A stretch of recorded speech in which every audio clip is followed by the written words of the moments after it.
तो एपिसोड के स्टार्टिंग में एक इंसान फोन पर कह रहा होता है, मैं तुम्हें बता रहा हूँ कि ऑटोमेटिक डोर खुला था, और तभी उसके पीछे कर्स आ जाती है जो कि उसे मार देती है। इसके बाद अकारी नीटा नाम की एक असिस्टेंट सुपरवाइजर कहती है, ताइची कनाडा मोरियोका में जून में, ओसामू शिमाडा योकोहामा में अगस्त में, हिरोशी यामोटा नागोया में सितंबर में, ये तीनों एक तरीके से मारे गए हैं। एक कर्स स्पिरिट ने उन्हें उनके अपार्टमेंट के एंट्रेंस पर मारा। ये तीनों ही अपने मकान मालिकों को एक ही चीज के बारे में ज्यादा कंप्लेंट करते थे। उनका कहना था कि उनके ऑटोमेटिक डोर्स हमेशा खुले हुए होते थे, पर दूसरे किसी इंसान ने भी इसे नोटिस नहीं किया। तभी मेगुमी कहता है, पर डेट्स और लोकेशंस अलग अलग हैं, क्या ये तीनों सच में एक ही कर्स पीरियड से मरे हैं? तो अकारी कहती है, रेसिडुअल से ये पता नहीं लगाया जा सकता कि ये उसी सेम कर्स का काम है या नहीं, क्योंकि अब बहुत वक्त जो बीत चुका है, तो इसलिए हमने इनके बीच में कनेक्शन ढूंढने की कोशिश की और हमें ये पता चला कि वो तीनों 2 सालों के लिए सेम ही मिडिल स्कूल में गए थे। तभी नोबारा कहती है, मतलब उन तीनों को सेम ही कर्स मिला होगा और वो अब जाकर एक्टिवेट हुआ है। और अकारी कहती है, बिल्कुल, इसके बहुत ज्यादा चांसेस हैं, इसलिए हम लोग उस क्लासमेट के पास जा रहे हैं जो कि उन तीनों को जानता था। इसके बाद हम एक फ्यूनरल को देखते हैं और नोबारा पूछती है, क्या ये वही जगह है जहाँ पर वो क्लासमेट रहता था? तो अकारी कहती है, हाँ है तो, पर फिर कार में वो कहती है, ये बुरा है, वो भी उन तीनों की तरह ही मरा है। फिर वो लोग एक मिडिल स्कूल में आते हैं और अकारी कहती है, काश हमें यहाँ पर कोई सुराग मिल जाए, स्टाफ का एक मेंबर बात करने के लिए मान गया है, तो चलो अब ये ट्राई करते हैं। तभी नोबारा मुस्कुराकर आगे जाती है और कहती है, चलो इन गुंडों को पीट कर इनसे पूछते हैं, जिससे वो दोनों चिढ़ से जाते हैं और यूजी भी इनकी ओर देखता है। तभी वो दोनों डर जाते हैं और कहते हैं, आपको देखकर अच्छा लगा। फिर नोबारा कहती है, इनकी ओर देखो, तो इन्हें पता चल ही गया। और यूजी कहता है, तुम अपने ऑरा को कितना भी छुपाने की कोशिश करो, लेकिन वो बाहर आ ही जाता है। पर तभी वो दोनों फुशिगिरो का नाम लेते हैं, जिससे उन दोनों को ही शौक सा लगता है और वो दोनों मेगुमी की ओर देखते हैं और मेगुमी भी अपना चेहरा दूसरी ओर कर कहता है, मैं स्कूल में पढ़ता था। तभी नोबारा कहती है, ये सरप्राइजिंग है, पर अभी वो पॉइंट नहीं है, मेरी ओर देखो। और यूजी पूछता है, तुमने क्या किया था? तुमने इनके साथ मिडिल स्कूल में क्या किया था? रुको, हमें उनसे ही पूछना चाहिए। तभी नोबारा कहती है, हे इडियट बी, इस आदमी ने तुम्हारे साथ क्या किया था? तो वो लड़का कहता है, हमारे साथ नहीं, बल्कि इस एरिया का हर एक गुंडा और गैंग मेंबर फुशिगिरो के हाथों से पिट चुका है, जिससे उन दोनों को फिर से शौक लगता है। और मेगुमी भी चेहरा दूसरी ओर कर कहता है, हाँ मैंने इन्हें पीटा था। तभी नोबारा कहती है, तुम आखिर बात क्यों नहीं कर रहे, मेरी ओर देखो। और यूजी कहता है, तुमने क्या किया था, बताओ हमें, तुमने इनके साथ क्या किया था? तभी एक आदमी आकर कहता है, तुम लोग कौन हो?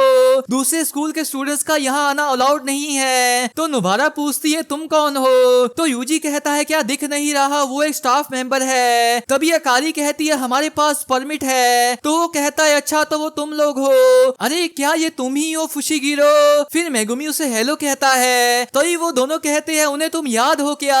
और अकारी कहती है, इसका मतलब ये आदमी यहाँ पर बहुत समय से काम कर रहा है। तो मेगुमी कहता है, शायद, क्योंकि मिस्टर टाकेडा एक परमानेंट एम्प्लॉई है। फिर अकारी कहती है, तो अब मैं सब तुम पर छोड़ती हूँ। इसके बाद टाकेडा कहता है, कनाडा, शिमाडा, यामाटो और मोरिशिता भी, उनकी मौत के बारे में सुनकर मुझे भी शौक लगा। मुझे तो यकीन नहीं हो रहा कि उन्हें ग्रेजुएट हुए 20 साल बीत चुके हैं, ये तो कल ही की बात लगती है। वो चारों बहुत बदमाश थे, पर तुम्हारे जितने नहीं थे, और तुम्हें क्या जानना है? तो मेगुमी कहता है, बुरे लोगों से रिलेटेड कोई भी अजीब या बुरी अफवाहें। तो वो दोनों कहते हैं, हे बदमाश बच्चे। तो मेगुमी कहता है, या कोई अपशगुन, और फिर वो उन्हें एक पंच मारता है। और टाकेडा कहता है, क्या बुरी अफवाहें? वो तीनों बदमाश जरूर थे, लेकिन वो एक आम मिडिल स्कूलर वाली मस्तियां ही करते थे। पर रुको, अपशगुन के बारे में। तभी उन गुंडों में से कहता है, क्या तुम्हारा मतलब उस अफवाह के बारे में है? मेरा मतलब यासुहाची ब्रिज बंजी जंपिंग के बारे में। तो यूजी पूछता है, क्या यासुहाची ब्रिज? फिर मेगुमी कहता है, एक बदनाम सुसाइड स्पॉट, और साथ ही में भूतिया घटनाओं के लिए भी फेमस है। तभी टाकेडा कहता है, ओ सही कहा, उस समय रात को वहाँ से बंजी जंपिंग करना स्टूडेंट्स के बीच बहुत ही फेमस था। ये एक तरीके का टेस्ट ऑफ करेज, यानी कि बहादुरी के टेस्ट के जैसा था। तभी नोबारा कहती है, कैसे नमूने थे? और यूजी कहता है, मैं हैरान हूँ कि मुझसे भी मूर्ख लोग होते हैं। तो मेगुमी पूछता है, तुम जंप करने के लिए कैसी रस्सी का इस्तेमाल करते हो?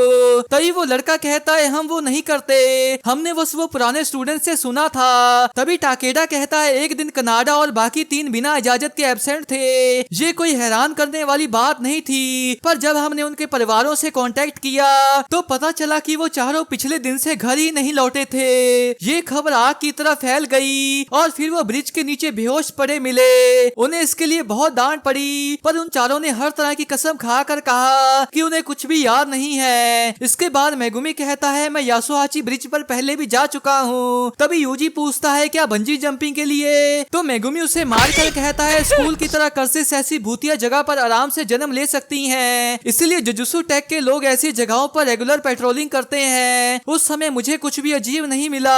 उसकी अफवाहें तो जरूर हैं, लेकिन वो बस एक नॉर्मल ब्रिज ही है। फिर नुबारा कहती है पर फिर भी हमें वहाँ पर जाकर एक बार चेक तो करना ही पड़ेगा।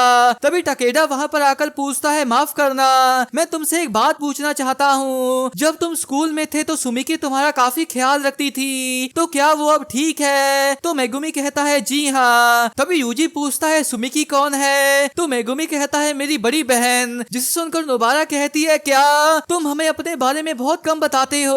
और यूजी भी कहता है हाँ बिल्कुल सही कहा। इसके बाद माहितो एक कर्स वॉर्म को रखकर कहता है जब उनके पास इस जैसे कर्स ऑब्जेक्ट्स हैं तो उन्होंने इन्हें तबाह क्यों नहीं किया? तो गेटो कहता है क्योंकि वो ऐसा नहीं कर सकते, और जब स्पेशल ग्रेड हो तब तो बिल्कुल भी नहीं। तो वो एक पैट के जरिए इनकी जिंदगी को रोक देते हैं और इनके वजूद की रक्षा करते हैं ताकि दूसरों को नुकसान से बचाया जा सके। तभी माहितो कहता है पर सुकोना की फिंगर्स तो नुकसान पहुंचाती हैं। तो गेटो कहता है वो इनसे अलग हैं। सुकोना इतना ज्यादा ताकतवर है कि वो एक कर्स ऑब्जेक्ट बनकर और 20 हिस्सों में अलग होने के बाद भी कर्सिस को अपनी ओर बुलाता है, और इसी वजह से वो अपना वेसल खुद चुन सकता है। फिर माहितो कहता है तो फिर इसके लिए कोई भी काम कर सकता है, और हम देखते हैं कि उन दोनों ने एक इंसान को पकड़ा हुआ होता है जो कि उनसे बचने की भीख मांग रहा होता है। पर तभी माहितो उसके चेहरे को पकड़ता है और उस वॉर्म को उसके मुंह में घुसा देता है, जिससे उस इंसान की आंखों तक से खून निकल आता है। इधर वो लोग उस ब्रिज पर आ जाते हैं और अकारी कहती है जैसे ही तुम्हें कर्ज का पता चलेगा वैसे ही मैं वेल को नीचे गिरा दूंगी। तो यूजी कहता है समझ गया।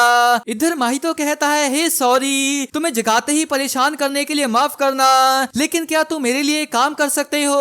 और हम देखते हैं कि वो इंसान एक स्पेशल ग्रेड कर्ज स्पिरिट में बदल चुका होता है। इधर वो लोग सुबह तक ढूंढते हैं लेकिन उन्हें कुछ भी नहीं मिलता। फिर मेगुमी अकारी से कहता है हमें कोई भी मौजूदगी या रेसिडुअल्स यानी कि अवशेष नहीं मिले। तो अकारी कहती है अच्छा तो मतलब ये वो नहीं है, और इससे हम फिर से जीरो पर आ गए हैं। तभी यूजी कहता है पर अगर हमने ज्यादा समय लिया तो क्या दिक्कत की बात नहीं हो जाएगी? तो नुबारा पूछती है क्यों? तो यूजी कहता है ये एक फेमस पैरानॉर्मल एक्टिविटी यानी कि भूतिया एक्टिविटी है ना, तो इसलिए और बहुत से लोग होंगे जो कि कर्स हुए होंगे, और इस समय डेथ रेट भी पूरा 100% है, इसलिए हम और लोगों को मरने नहीं दे सकते।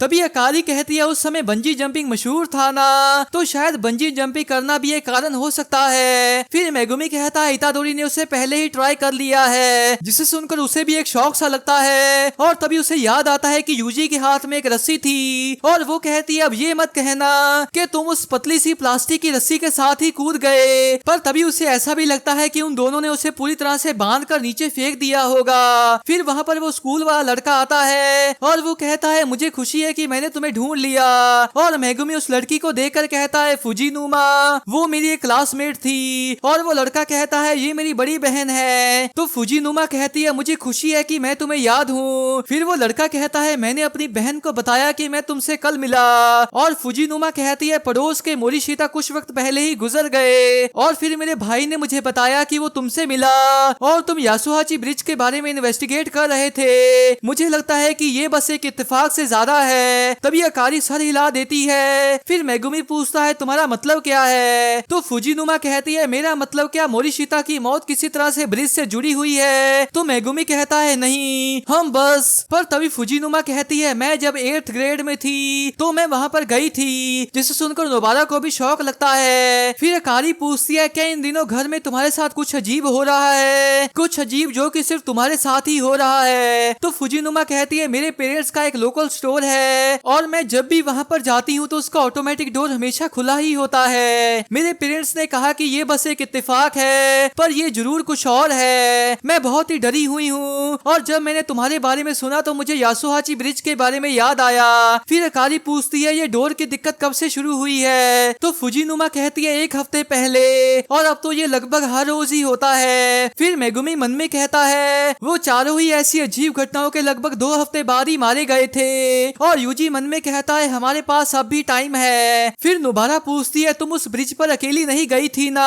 क्या तुम्हें याद है कि तुम्हारे साथ और कौन कौन था? तो फुजिनुमा पूछती है क्या सच में इसका उससे कुछ लेना देना है? तो अकारी कहती है तुम्हारे ऑटोमेटिक डोर के साथ तो है, पर इसका मोरिशिता की मौत से कोई लेना देना नहीं है। फुशिगिरो और दूसरे मेरी कॉलेज रिपोर्ट बनाने में मदद कर रहे हैं। मेरी पैरानॉर्मल लोकेशंस की इलेक्ट्रोमैग्नेटिक वेव्स और उनके इलेक्ट्रॉनिक्स पर इफेक्ट्स नाम की एक रिपोर्ट है। ये सच में सरदर्द का काम है, पर मैं जितने लोगों से हो उतने लोगों से सुनना चाहती हूँ। तो क्या तुम मुझे बता सकती हो कि और कौन कौन गया था? फिर वो मन में कहती है उससे ऐसे झूठ बोलकर हम उसे ही बचा रहे हैं। फिर फुजिनुमा राहत की सांस लेती है और कहती है मैं उस बहादुरी के टेस्ट के लिए अपने 2 क्लब मेंबर्स के साथ गई थी। सही कहा ना फुशिगिरो, सुमिकी भी उस समय हमारे साथ ही थी, जिसे सुनकर उन दोनों को ही शौक लगता है। फिर फुशिगिरो कहता है ठीक है तो मैं खुद ही उससे पूछ लूंगा।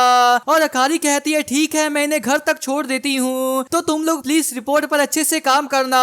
फिर वो उन दोनों के साथ चली जाती है और यूजी कहता है फुशिगिरो, लेकिन मेगुमी अभी तक शौक में ही होता है। और यूजी कहता है फुशिगिरो होश में आओ, हमें पहले देखना होगा कि वो सेफ है या नहीं। तो मेगुमी होश में आकर कहता है मैं ठीक हूँ और माफ करना मैं खो सा गया था। फिर वो आगे जाकर इचिजी को फोन लगाता है और इचिजी कहता है मैं हालात समझ सकता हूँ, तुम्हें सुमिकी के लिए गार्ड चाहिए ना, पर अभी हमारे पास सिर्फ सेकंड ग्रेड सॉर्सरर्स ही अवेलेबल हैं। अगर विक्टिम्स का नंबर हमारी उम्मीद से ज्यादा बढ़ गया है तो हमें कर्स के ग्रेड का फिर से अनुमान लगाना होगा। तुम्हें ये मिशन इतादोरी की अभी की ग्रोथ को ध्यान में रखकर ही दिया गया था, पर अगर ये ज्यादा खतरनाक हुआ तो सिर्फ सेकंड ग्रेड सॉर्सरर्स भी काफी नहीं होंगे और ये तुम सभी के लिए भी खतरनाक है। पर्सनली मैं तो तुम्हें वापस आने की सलाह दूंगा। फिर मेगुमी मन में कहता है अब क्या मैं खुद ही वहाँ पर जाऊँ? नहीं, ये मिशन हम तीनों के लिए पहले से ही खतरनाक है, मैं इसे सिर्फ उन दोनों पर नहीं छोड़ सकता।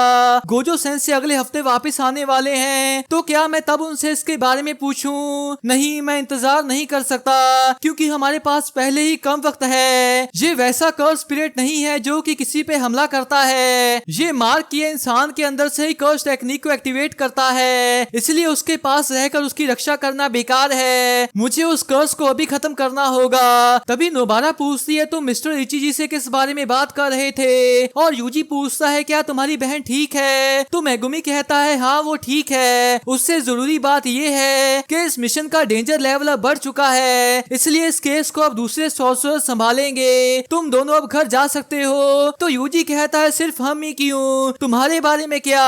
तो मेगुमी कहता है मैं मिस्टर टकाडा से मिलकर वापस आ जाऊंगा, तो अब जाओ। फिर वो दोनों कार में चले जाते हैं और फिर मेगुमी भी चला जाता है। इसके बाद मेगुमी उस ब्रिज की ओर जाते हुए अकारी को फोन लगाता है और कहता है मुझे आपसे कुछ पूछना है। तो अकारी कहती है प्रोसीजर के बारे में ना, फुजिनुमा ब्रिज के ऊपर से नहीं गई थी, वो ब्रिज के नीचे से गई थी। तो मेगुमी कहता है लेकिन इतादोरी भी नीचे गया था। तो अकारी कहती है तुम शायद ऊपर से जंप कर उसे नहीं ढूंढ सकते क्योंकि कर्स एक बैरियर के अंदर है, इसलिए सही रास्ता जरूरी है, तुम रात को नीचे से जाना।